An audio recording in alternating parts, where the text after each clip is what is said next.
اس طرف جہاں پہ غزوہ احد ہوئی تھی. تو یہ سارا میدان تھا، یہاں پہ غزوہ احد ہوئی تھی. اور یہ اندر جو ہے یہ جہاں پہ یہ ساری یہ جالی لگی ہوئی ہے اس کے، تو یہاں پہ یہ صحابہ کرام کی جو 72 صحابہ کرام تھے ان کی قبریں مبارک ہیں، کیونکہ ان کو پھر یہیں پہ دفن کر دیا گیا تھا. یہاں دیکھیں اندر بھی یہ سارے پیجنز ہیں، اور وہ جو سینٹر میں چھوٹی سی وہ یہ نظر آ رہی ہے نا اینٹیں لگی ہوئی ہیں، وہ حضرت حمزہ رضی اللہ تعالیٰ عنہ کی قبر مبارک ہے وہ سینٹر میں، یہ جہاں پہ اینٹیں لگی ہوئی ہیں. اور یہ باقی جتنا میدان ہے نا اس سب کو انہوں نے فلیٹ کر دیا، صرف وہ نشانی چھوڑی ہوئی ہے جہاں پہ حضرت حمزہ رضی اللہ تعالیٰ عنہ حضور صلی اللہ علیہ وسلم کے چچا جو تھے، جو ان کو بہت پیارے تھے، نبی پاک صلی اللہ علیہ وسلم سے بہت پیار کرتے تھے، اور نبی پاک کو بھی ان سے بہت پیار تھا. اور شاید اسی وجہ سے نبی پاک صلی اللہ علیہ وسلم کو احد کے پہاڑ سے بہت پیار تھا، کیونکہ یہیں پہ ان کے بہت پیارے چچا شہید ہوئے تھے. ان کے دندان مبارک جو سامنے کے تھے وہ 2 دندان مبارک شہید ہوئے تھے. تو جی یہاں پہ انہوں نے انسٹرکشنز بھی لکھی ہوئی ہیں ہر زبان میں، انگلش، عربی، اردو، انڈین اور بنگالی، ہندی میں سب چیزیں انہوں نے لکھ کے لگائی ہوئی ہیں. تو جس طرح سے یہ کہتے ہیں اس طرح سے ہمیں ظاہر ہے جن کا ملک ہے ان کا ہمیں احترام بھی کرنا چاہیے، اور یہ تو واقعی بہت پاک ہستی ہیں، ان کا احترام تو ہم پہ لازم ہے، تو اسی طرح سے ہمیں کرنا چاہیے جیسے کہ یہ کہتے ہیں. تو یہ مسجد ہے اس سامنے، اور یہاں پہ یہ جنگ ہوئی تھی، غزوہ احد ہوئی تھی، جہاں پہ یہ ساری باڑ لگی ہوئی ہے. اور یہ سامنے یہ احد کا پہاڑ ہے. اب جہاں پہ میں اس طرف جا رہی ہوں، یہاں سے حضرت خالد بن ولید، یہاں سے انہوں نے پیچھے سے جب ابھی وہ اسلام قبول نہیں کیا تھا تو انہوں نے پھر یہاں سے آ کے، یہاں جنگ ہو رہی تھی اور یہاں سے انہوں نے آ کے پھر واپس مسلمانوں پر حملہ کر دیا تھا، جس سے کہ ان کا کافی نقصان ہوا تھا. تو یہ دیکھیں اب میں اسی پہاڑ کے اوپر چڑھوں گی، اور مجھے اس کے اوپر چڑھنا بھی بہت اچھا لگتا ہے. اگر موسم اچھا ہو یا شام کا ٹائم ہو تو پھر میں ضرور چڑھتی ہوں اور تھوڑی دیر کے لیے بیٹھتی ہوں، کیونکہ یہاں سے ایک بہت بڑا اسلام کا ایک معرکہ ہوا تھا یہاں پر. اور یہ مجھے بہت جگہ اچھی لگتی ہے یہ والی بھی، کیونکہ خالد بن ولید بہت ایک جلیل القدر صحابہ تھے اور بہت بہادر تھے، اور ان کی جو ایک جنگ کی حکمت عملی تھی نا وہ بھی بہت ہی بے مثال تھی. اور ہمارے پیارے نبی صلی اللہ علیہ وسلم کو وہ ان کی بہت پسند تھی جو جنگی حکمت عملی تھی. اسی لیے جب انہوں نے اسلام قبول کیا تھا تو نبی پاک صلی اللہ علیہ وسلم نے ان پہ ٹرسٹ کیا تھا اور ان کو فوراً ہی جنگوں پر بھیجا تھا، اور وہ ماشاءاللہ سے پھر جنگ جیت کے بھی آئے تھے. آئی تھنک وہ جنگ موتا جو تھی، جو بہت اس میں مسلمان اس میں بھی شہید ہوئے تھے، تو وہ پھر وہ جیت کے آئے تھے. تو تب پھر نبی پاک صلی اللہ علیہ وسلم نے حضرت خالد بن ولید کو سیف اللہ کا لقب دیا تھا، یعنی کہ اللہ کی تلوار. تو نبی پاک کو بھی ان پہ بہت ٹرسٹ تھا کہ یہ جو اس جنگ میں جائیں گے تو یہ جنگ جیت کے آتے ہیں. اور ماشاءاللہ سے وہ واقعی جہاں جتنی جنگیں انہوں نے لڑی ہیں ان کی آئی تھنک انہوں نے 55 ایج تھی جب وہ وفات پا گئے تھے.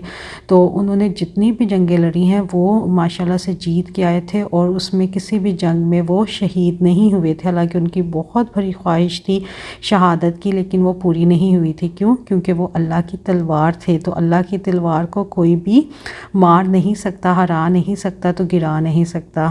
تو میں اس وجہ سے بتا رہی ہوں کیونکہ مجھے حضرت خالد بن ولید سے بہت محبت ہے.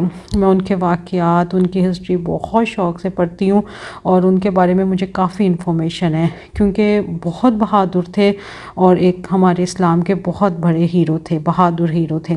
تو مجھے ان سے بہت محبت ہے، اس لیے جہاں جہاں مجھے پتہ چلتا ہے کہ حضرت خالد بن ولید کا ہے میں وہاں ضرور جاتی ہوں. میں دومت الجندل جو کہ سعودی عرب میں ہے، تو وہاں پہ بھی مجھے پتہ چلا تھا کہ خالد بن ولید نے اس قلعے کو فتح کیا تھا. تو میں اس قلعے میں بھی گئی تھی، اور دومت الجندل جو ہے نا وہ بہت دور ہے مدینہ سے. تو یعنی کہ 3 سال پہلے میں گئی تھی، 3 ایئرس بیفور وہاں پہ، صرف اس وجہ سے کہ وہاں اس قلعے کو حضرت خالد بن ولید نے فتح کیا تھا. کیونکہ مجھے بہت محبت ہے خالد بن ولید سے. میں بہت یعنی کہ جو اسلام کے جو ہمارے مسلمان ہیرو ہیں نا، بہادر ہیرو، میں ان کو بہت مجھے وہ اچھے لگتے ہیں. جیسے میں نے ارطغرل دیکھا، عثمان دیکھا، یہ جو ترکش تھے ان کے، تو ان سے بھی مجھے بہت ایک پیار کہہ لیں، محبت کہہ لیں، عقیدت ہے کہ ظاہر ہے انہوں نے اسلام کی خاطر اتنی قربانیاں دی ہیں، تکلیفیں، تو مجھے بڑے اچھے لگتے ہیں۔ میں جو اپنے اسلامک ہیروز کو جو میں پڑھتی ہوں، اور یہ مجھے ان کے بارے میں کافی انفارمیشن بھی رہتی ہے۔ تو یہ دیکھیں اب ہم پہاڑ کے اوپر آ گئے ہیں، اور یہ دیکھیں یہ سارا احد کا پہاڑ ہے۔ احد کے پہاڑ کے بارے میں ایک یہ بھی واقعہ مشہور ہے کہ ایک بار حضرت محمد صلی اللہ علیہ وسلم اپنے دونوں صحابہ حضرت ابوبکر صدیق اور حضرت عمر رضی اللہ تعالیٰ عنہ کے ہمراہ احد کے پہاڑ پر تشریف فرما تھے، تو ایک دم سے خوشی سے احد کا پہاڑ جو تھا، ظاہر ہے نبی پاک صلی اللہ علیہ وسلم سے تو ساری ہی چیزیں مخلوق محبت کرتی تھی، تو وہ خوشی سے نا ہلنے لگ گیا۔ تو نبی پاک صلی اللہ علیہ وسلم نے اپنے قدم مبارک احد پہ مارے اور فرمایا کہ تم کیوں ہل رہے ہو نا، جیسے زلزلہ نہیں آتا اس طرح سے ہلنے لگ گیا نا۔ تو تمہیں نہیں پتہ کہ اس پہ ایک تو اللہ کے پیارے محبوب پیغمبر ہیں، آخری نبی صلی اللہ علیہ وسلم ہیں، اور میری ایک طرف صدیق ابو بکر صدیق ہیں اور ایک طرف عمر فاروق ہیں، جو کہ جن کا کہ عدل اور انصاف بہت مشہور تھا۔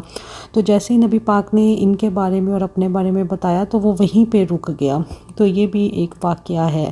تو جی احد کے پہاڑ کے بارے میں تو جتنا میں بولوں یا جتنا میں بتاؤں اتنا کم ہے، یہ تو ویلوگ ختم ہو جائے گا، لیکن یہ واقعات نبی پاک صلی اللہ علیہ وسلم کے اور صحابہ کرام کے واقعات تو بہت زیادہ ہے نا، جن کو بیان کرنے کے لیے تو کافی ساری ویڈیوز بنانی پڑیں گی۔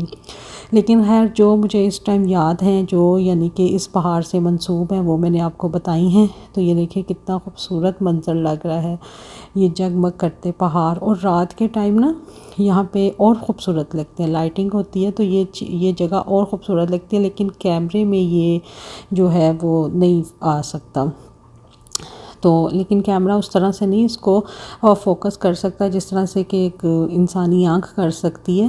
تو رات کے ٹائم پہ یہ بہت خوبصورت لگتی ہے، یہ والی جگہ جگمگ کر رہی ہوتی ہے، لیکن کیمرے میں اتنی اچھی فوکس نہیں ہوتی۔ تو یہاں پہ لوگ تھے اور لوگ کچھ یہاں پہ نماز بھی پڑھ رہے تھے خانہ کعبہ کی طرف منہ کر کے۔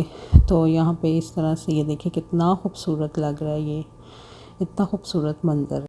تو بس میں بھی اب یہاں پہ تھوڑی دیر ہی رکی تھی، کیونکہ اب ہم نے آگے بھی جانا تھا مسجد قباء، کیونکہ عصر کا ٹائم ہونے والا تھا، تو ہمیں یہی تھا کہ ہم عصر سے پہلے وہاں پہنچ جائے تاکہ ہم 2 نفل وہاں ادا کرتے۔ تو بس پھر ہم فوراً ہی نیچے آ گئے تھے، یہاں سے اتر آئے تھے، اور پھر اب ہم یہاں سے جا رہے ہیں احد سے، یہاں سے پھر اب ہم جائیں گے مسجد قباء کی طرف۔ تو پھر وہاں پہ ہم رکے تھے، جیسا کہ میں نے پہلے بھی لوگ اچھا جی مسجد قباء سے فارغ ہو کے وہاں سے عصر کی نماز پڑھ کر، تو اب ہم نے اس کے بعد اپنا یہ واپسی کا سفر یہاں پہ شروع کر دیا ہے، اور اب ہم یہاں سے مدینہ سے باہر نکل رہے ہیں۔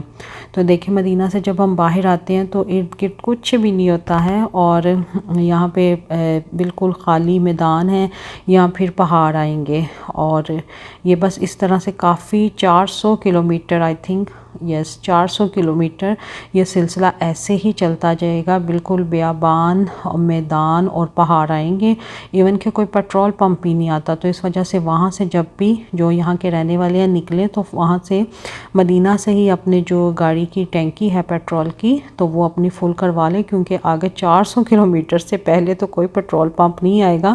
ہاں اگر جیسے یہ اندر سٹیز وغیرہ آتی ہیں تو وہ پھر آپ کو اندر جانا پڑے گا، لیکن بہتر یہ ہے کہ آپ اپنے پیٹرول کی جو ہے ٹینکی وہ مدینہ سے ہی فل کروائیں۔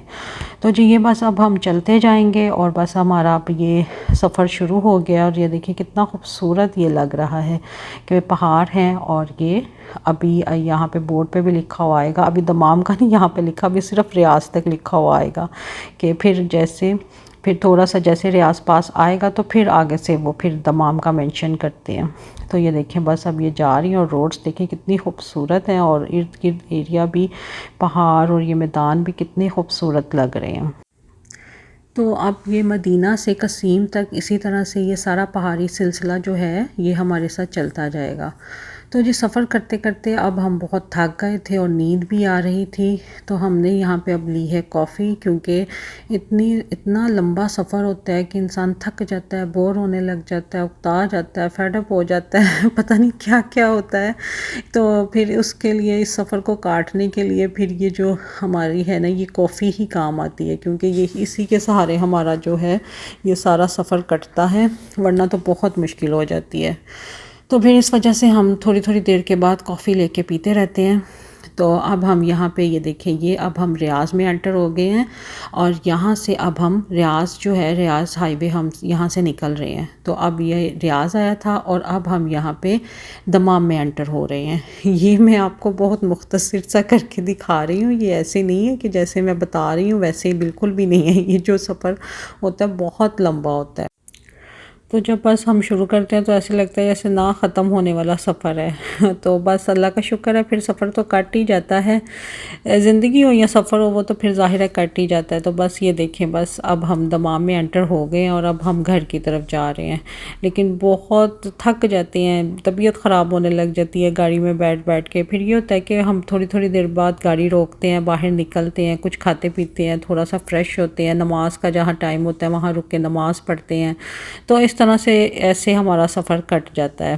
تو جی بس اب ہم خیر سے دمام میں انٹر ہو گئے ہیں اور اب ہم گھر کی طرف جا رہے ہیں۔ بہت تھکاوٹ تھی راستے میں، میرے ہسبینڈ کی طبیعت بھی بہت خراب ہو گئی تھی، ان کو بہت تیز فیور تھا، اور مصطفیٰ کی بھی طبیعت بہت خراب تھی، اس کو بھی بہت تیز فیور ہو گیا تھا، تو وہ بھی بہت رو رہا تھا، تو بڑی مشکل سے بس ڈرائیو کی تھی۔ تو اللہ کا شکر ہے بس پہنچ گئے تھے۔ پھر صبح یہ تھا کہ ہسبینڈ بھی گئے تھے ہاسپٹل، اور پھر مصطفیٰ کے لیے بھی میڈیسن لے کے آئے تھے، تو پھر اس کو بھی اینٹی بائیوٹک دی تھی، اور پھر ہسبینڈ نے بھی کھائی تھی، تو وہ کچھ پھر بہتر ہوئے تھے، لیکن ان کی جب واپسی ٹائم ان کی طبیعت بہت خراب تھی۔ تو بس جی اب ہم گھر آ گئے ہیں، اور یہاں پہ ہم تھوڑی دیر کے لیے رکیں گے، کیونکہ جو گھر کے لیے ضروری سامان چاہیے تھا تو وہ ہم نے یہاں سے لیا تھا۔ تو بس جی اب یہاں پہ میرے جو عمرہ کے ولاگ ہیں، وہ جو ایک سیریز چل رہی تھی، وہ اب میں یہاں پہ ان کو ختم کروں گی، کیونکہ خیر سے ہمارا عمرہ ہو گیا تھا، اور مکہ مدینہ کا سفر بھی اللہ تعالیٰ نے خیر و عافیت سے کر دیا تھا۔ تو آئی ہوپ کہ آپ کو میرے یہ ولاگز، عمرہ ولاگز اور عمرہ سیریز پسند آئی ہوگی، تو آپ میرے چینل کو لائک اور سبسکرائب ضرور کیجیے گا۔ تب تک کے لیے اللہ حافظ، بائے بائے۔